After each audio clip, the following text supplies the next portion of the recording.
Hi, and welcome to the OT is In, the podcast where we merge the worlds of education and occupational therapy to empower families like yours. I'm Sarah Collins, your host, an occupational therapist and a homeschooling parent. I've experienced occupational therapy by supporting families for over 15 years, but also through seeking out support of my own children, so I'm right here in the trenches with you.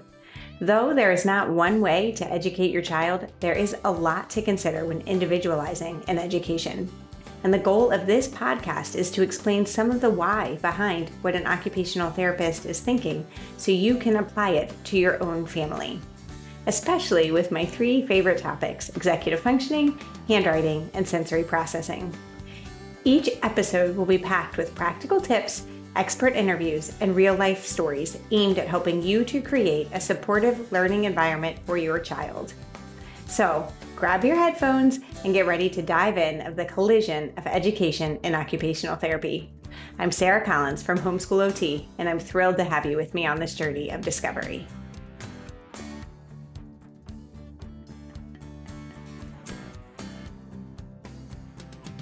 Welcome to another engaging episode of the OT is In podcast. I'm your host, Sarah Collins, and today my guest is a pediatric occupational therapist who now designs and fills home-based learning aids that are great supplements to the homeschool day.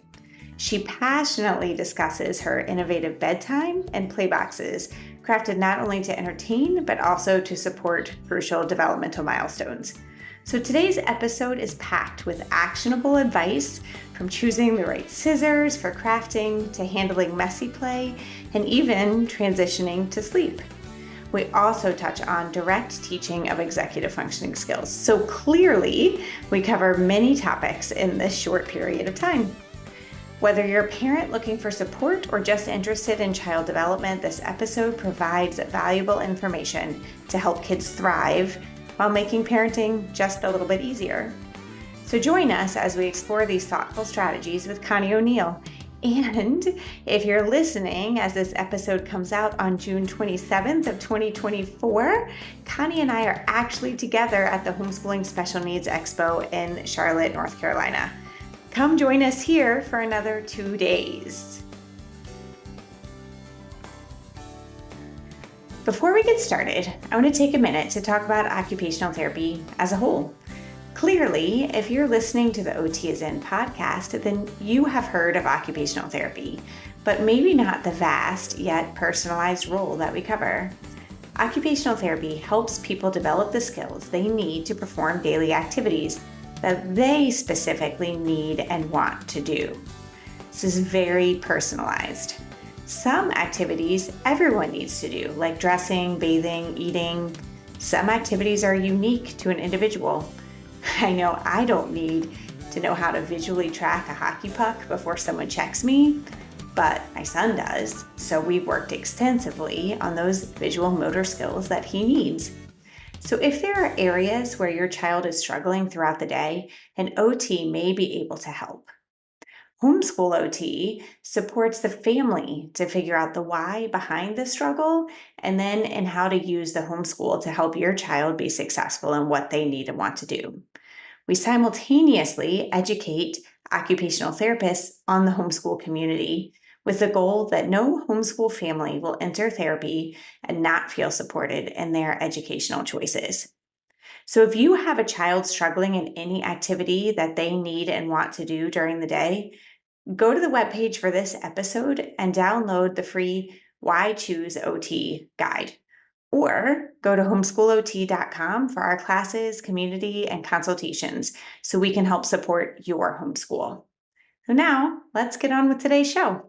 Hey, and welcome back to the OT is In. Today I have my friend Connie O'Neill with me, who really supports the homeschool community kind of from the outside by adding supplemental materials to options for our homeschool day.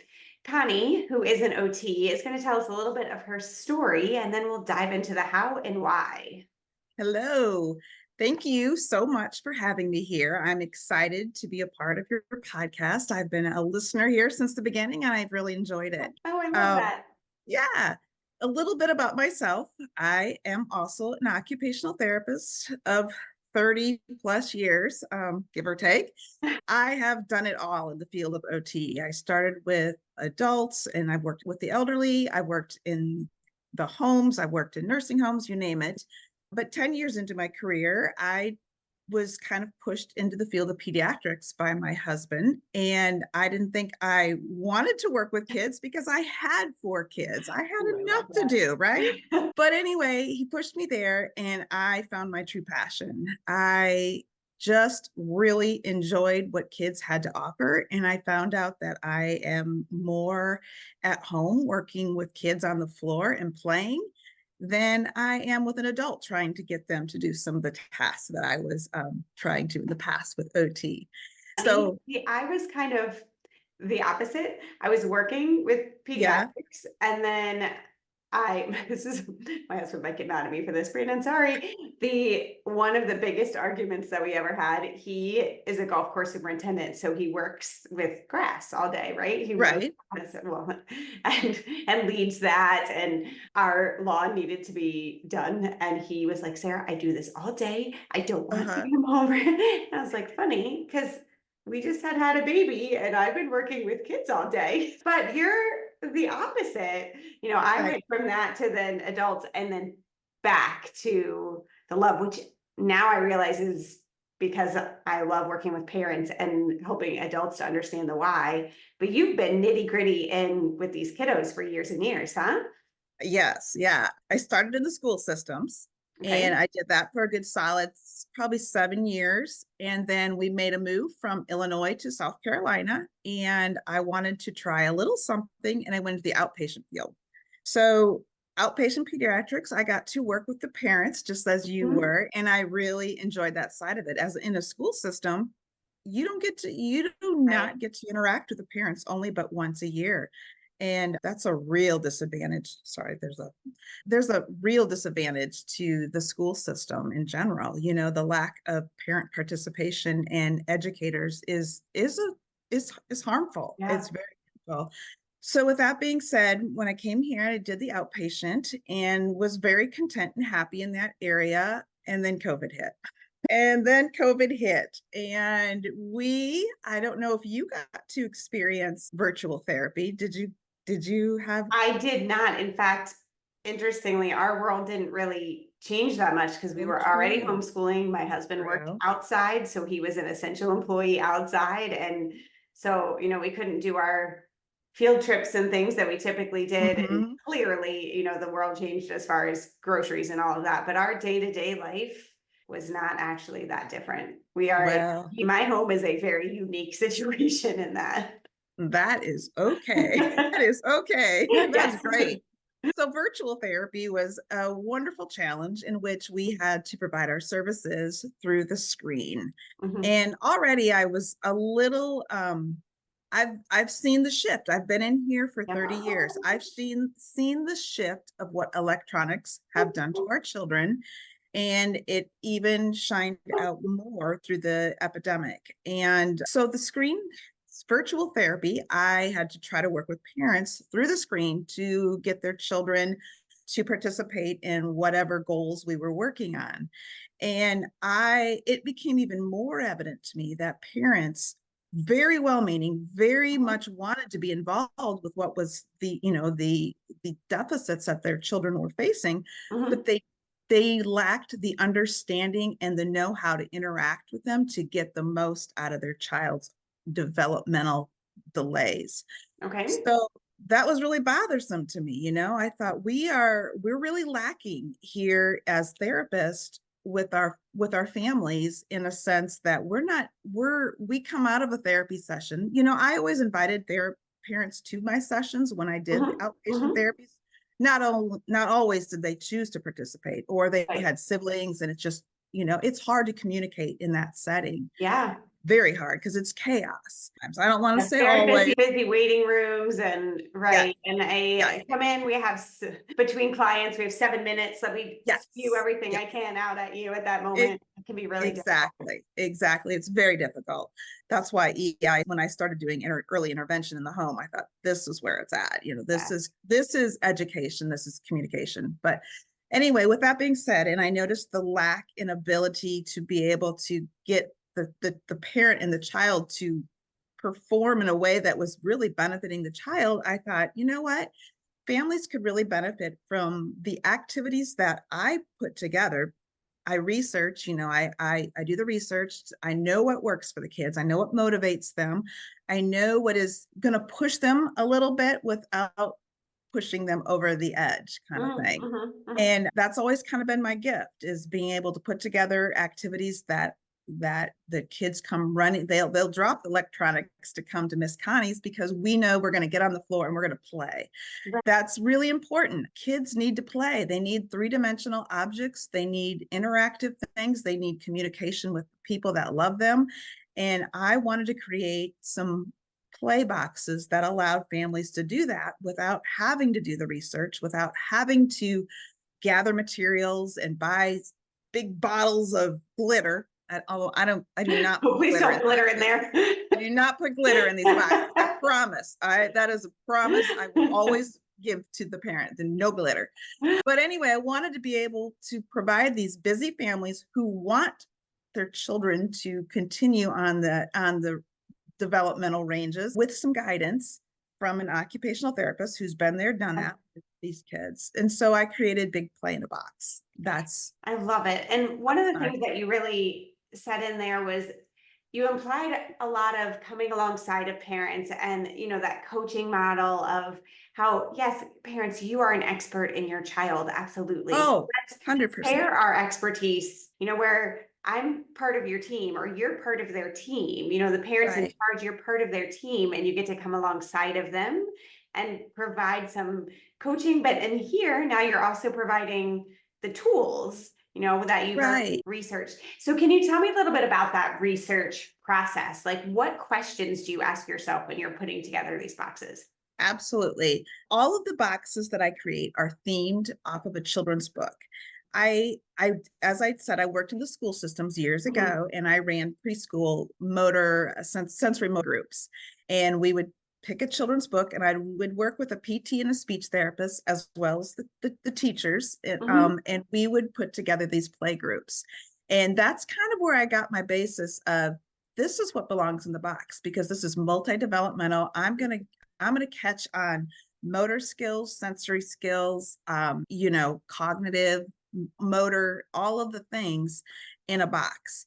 And so I choose a children's book, and then I surround the activities around the actual children's book. So for instance, one of the boxes that I have two versions of boxes. I have boxes that are retail one-time gift purchases, and they are a little bit smaller in nature. And then I have a quarterly subscription box that is like twice, so sometimes 3 times the materials in that box. But anyway, so in the box, I pick that book, and then I find some sort of a sensory.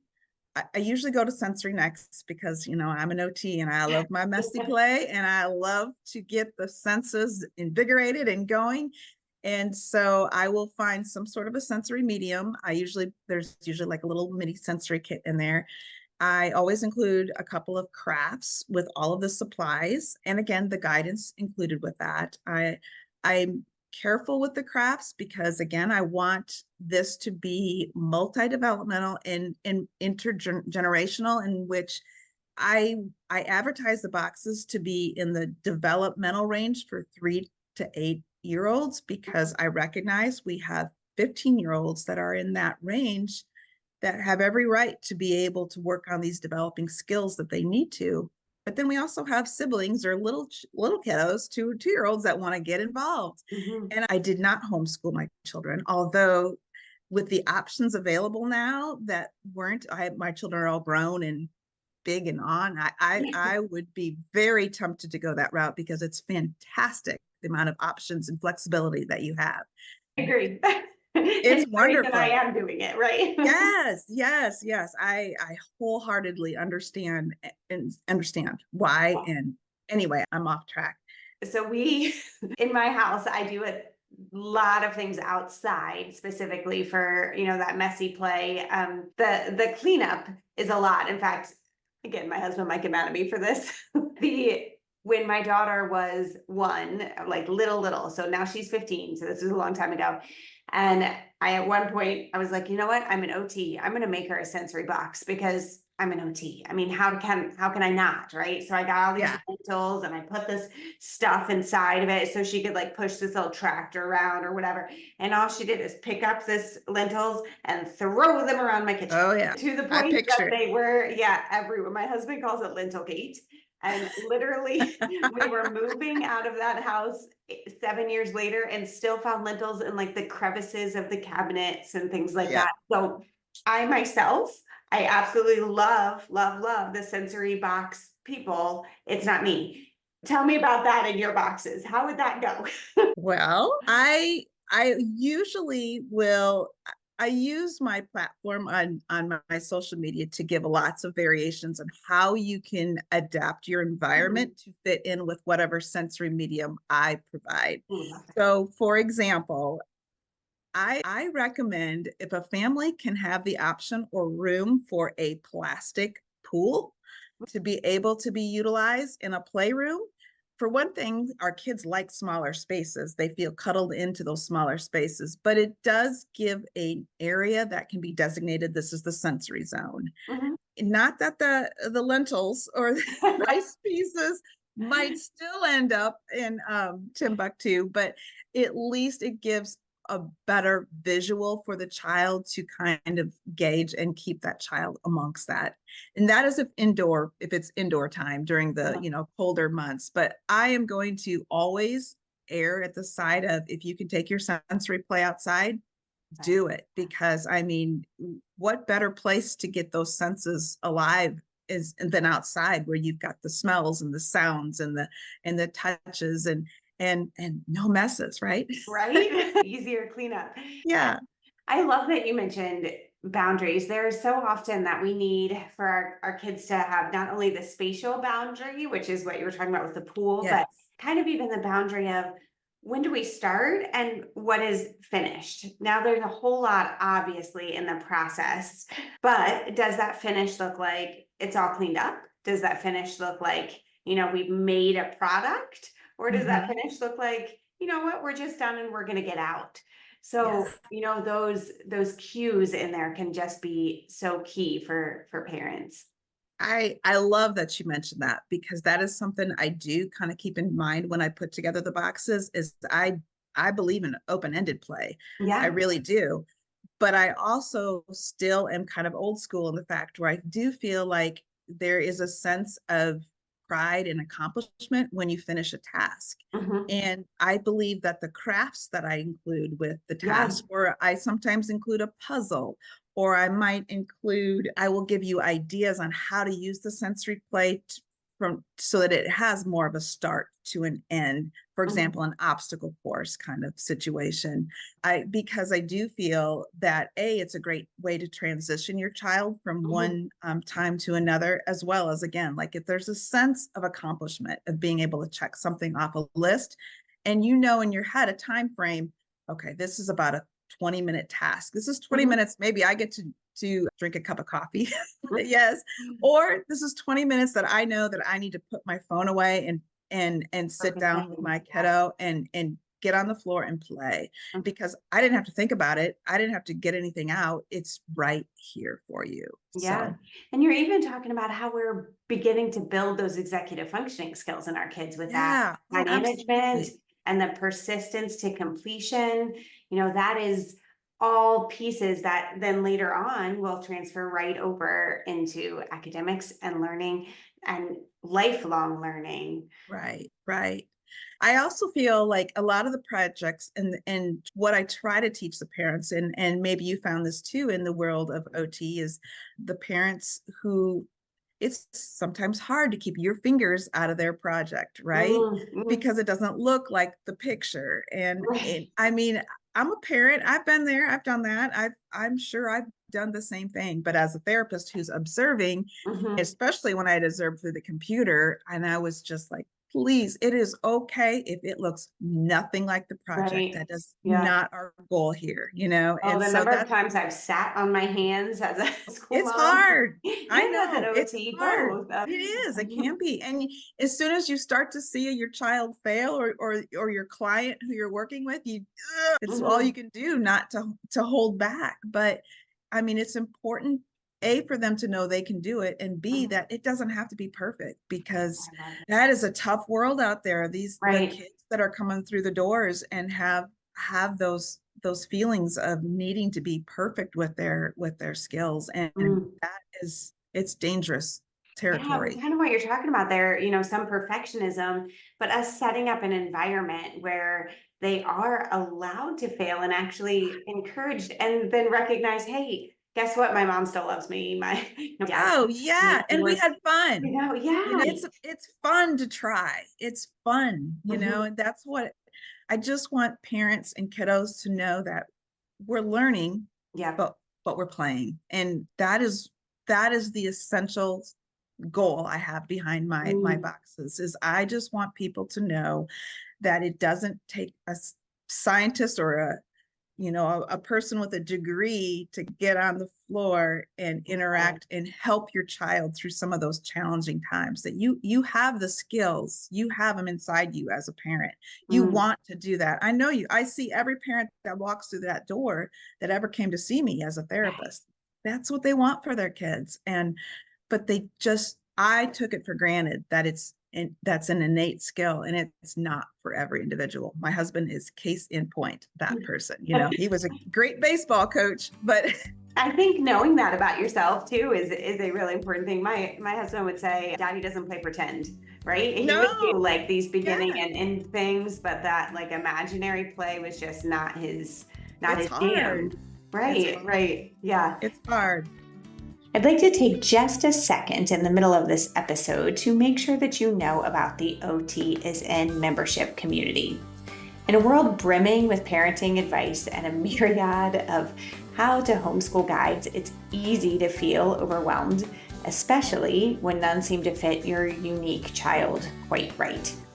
We here at Homeschool OT understand that each child is a one-of-a-kind masterpiece with their own distinct strengths and weaknesses, needs and desires, interests and dislikes.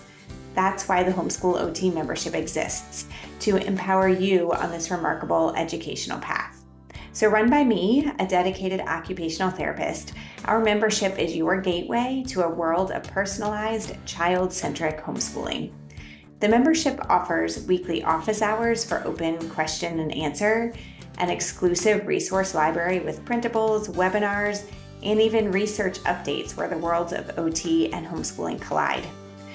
There's a community forum to share and learn from others like you, and a book club to grow and be the parent your unique kids need, which even often includes time with the authors of these books. There's also discounts on consultations and other services from the Homeschool OT. So we would love to have you join to celebrate the uniqueness of your child while you gain support and understand the why behind some of your child's struggles. Also help to accommodate their needs and then support their successes and what they need and want to do. So go to homeschoolot.com to find out more about the membership, or even more specifically, homeschoolot.com/join-the-membership. Now, back to the show. Mhm. Okay, so welcome back. One of the points that you mentioned a little bit earlier was how you look at the developmental range as you are setting up your boxes.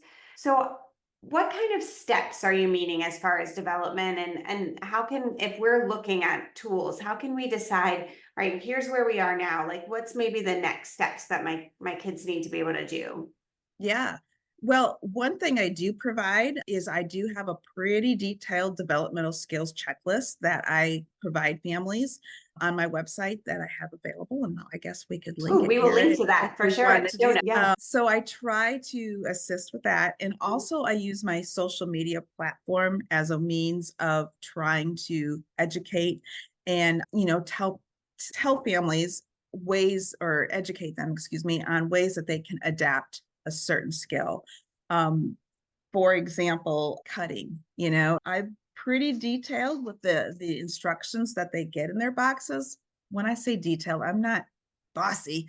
I'm not bossy per se, but I'm going to give you options. So I want you to know that I do not expect your 3-year old to cut on this line. But boy, if you can give them this scrap piece of paper while you cut this line for them to create whatever project it might be that the 8-year-old should be cutting or can be cutting.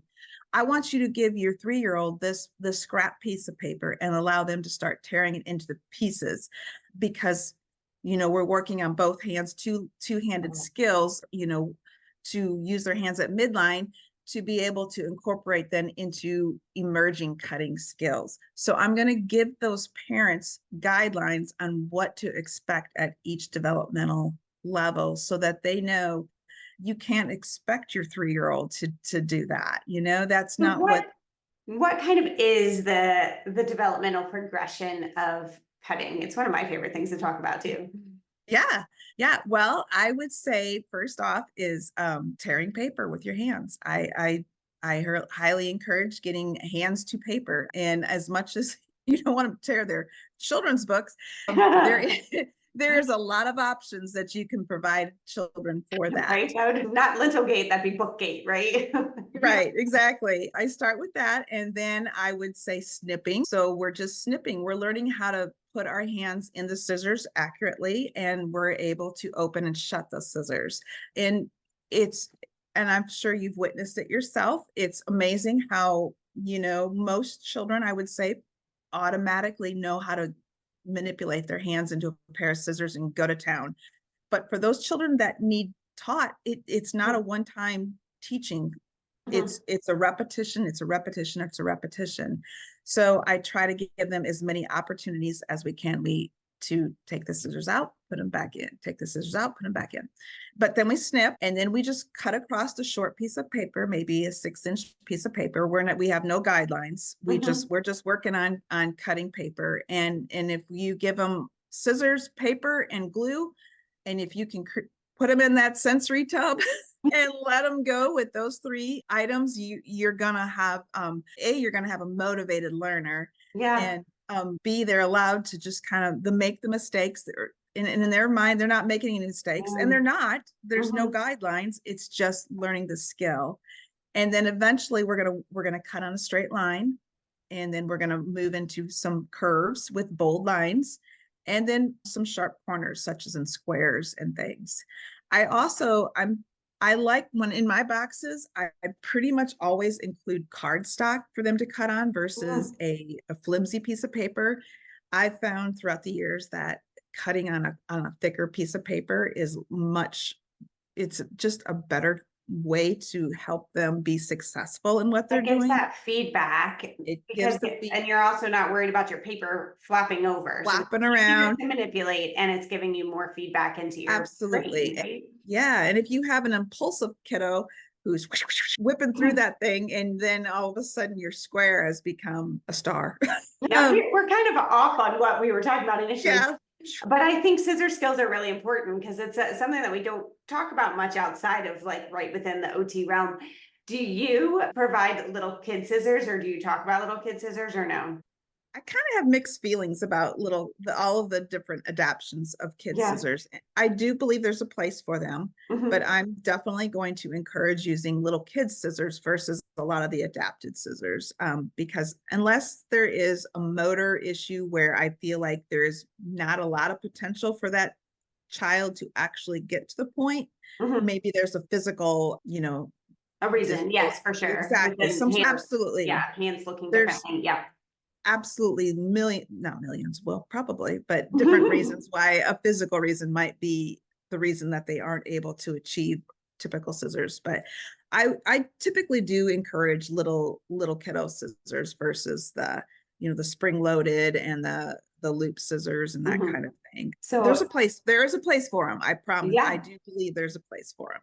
Yeah, I completely agree. We actually in our home didn't even start with kid scissors, started with full-size scissors on Ah, a harder surface. So we would start with cardboard because it would give that feedback. But you yes. can't start with cardboard with little kid scissors because it's not going to cut anywhere. Right. No, no. So yeah, so we would always start not like sewing scissors or like big ones in that, Right. but Yeah. like regular size scissors and get going. Now, for my oldest two, that worked beautifully. For my youngest son, nope, just kidding. My oldest and my youngest, that worked beautifully. For my middle son, not so much. And so he ended up, I did buy like smaller scissors. They were too heavy for him to manipulate. So Hmm. it kind of goes to show, different kids are going to need Absolutely. different things and different Absolutely. strategies, but we don't always have to buy something specific. If you've got that pair Right. of scissors in your drawer, pull it out and see. Just give a thicker surface to start.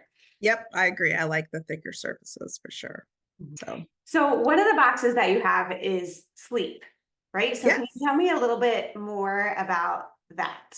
Yes, absolutely. So I started with subscription boxes for the first year that I started making boxes, and then I rebranded and brought on my little coworker named Odie, who's this cute little blue monster who has sensory processing disorder. So we get to talk about him and help educate parents and families about sensory processing. But I also went with that, and I put together three of my more popular boxes and that I felt were very beneficial to families who have some difficulties in areas of their life. Bedtime being one of Mhm. the big ones. Mhm. I'm sure that you working with kiddos too, found that sleeping, bathing, eating, a lot of those areas that are very sensory uh, Hefty. exactly, families struggle with. And so I wanted to find an option that kind of hit on those areas. So one of the boxes that you're talking about is bedtime. And, I'm not going to get out messy play for bedtime. I There's no lentils at promise. No, no bed. lentils in bed. No, but I wanted to be able to incorporate, as far as what we as OTs and have found to be beneficial to children who have difficulties with sleep, and that is the weighted stuffed animals. So again, I do have a storybook in the box and entitled Anna Goes to Bedtime. Your sleep tight, Anna. And there is a weighted fox that I actually had manufactured. It was my very first item I had manufactured myself with our little branding on it Oh, and that's so everything. cool. I know it was really a neat experience to go through that. But he's weighted, and he also has the capability of being microwaved, so he can be warmed and weighted to give the kiddos that cuddly warm sensation. I also have an adorable little fidget light. I'm a big fidget proponent. I'm surprised I don't have one in my hand right now. I probably Oh, should. I've been twirling my pen this whole time. That's what I do.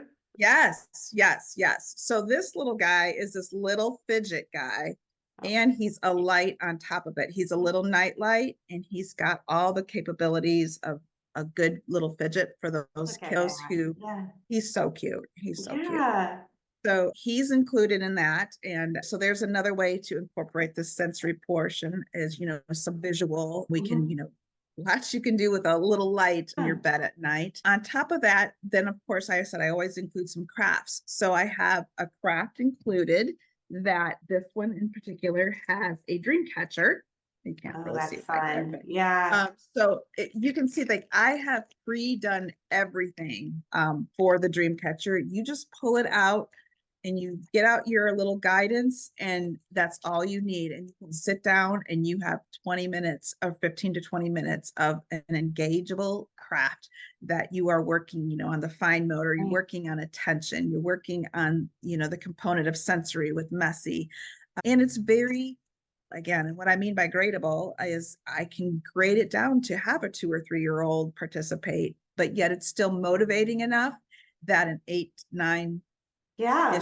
year old is excited and wanting to work on that skill as well, or to have that. And so then they have their little dream catcher to go over their bed to catch all those yucky dreams. And then I do have one more other paper craft in there that is more of like a cut Yeah. color.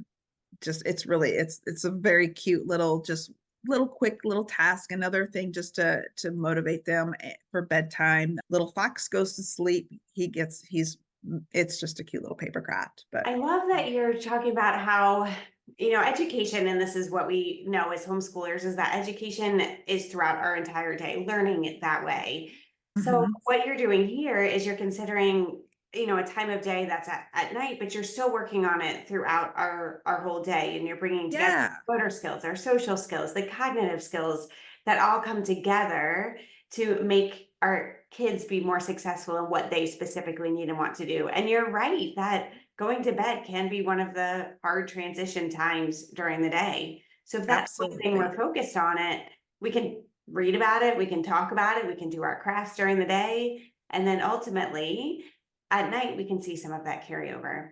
I love Right, right. And all that stuff can go sit with them right next to them in bedtime, and whatever it takes to get them there and keep them there, right?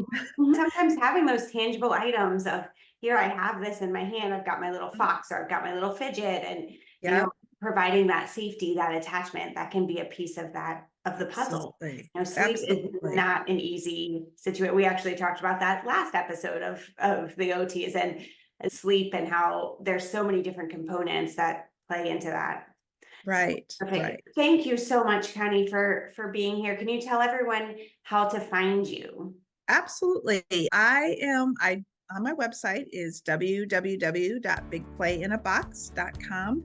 I always have my retail boxes available, and sometimes I have a leftover of my subscription boxes on there. I just completed a exploring feelings subscription box, which I felt like was a perfect example of another big umbrella that OTs covered. Mhm. So that I do have a few of those left over on the website available. You can also find me on Facebook at Big Play in a Box, and I have Instagram. And if you poke around on Pinterest, I try to show up there as well. So That's so great. Well, thank you so much for being here. And everyone, thanks for being here as well. It is not lost on me that you could be spending your time in so many different places. So I'm grateful that you are here at the OT is in. thank you very much.